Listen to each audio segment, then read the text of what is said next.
por um momento, para de pedir. Por um momento, para de lamentar.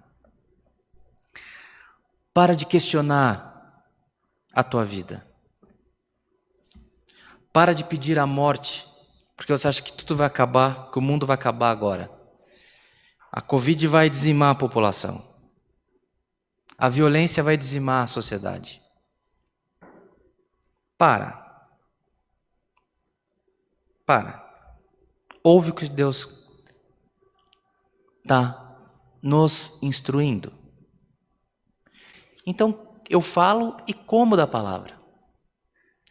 Vamos parar por um minuto o desespero, a enfermidade. A enfermidade faz o que você precisa fazer e coloca nas mãos de Deus. A tua vida, faça o que você deve fazer, mas coloca nas mãos de Deus.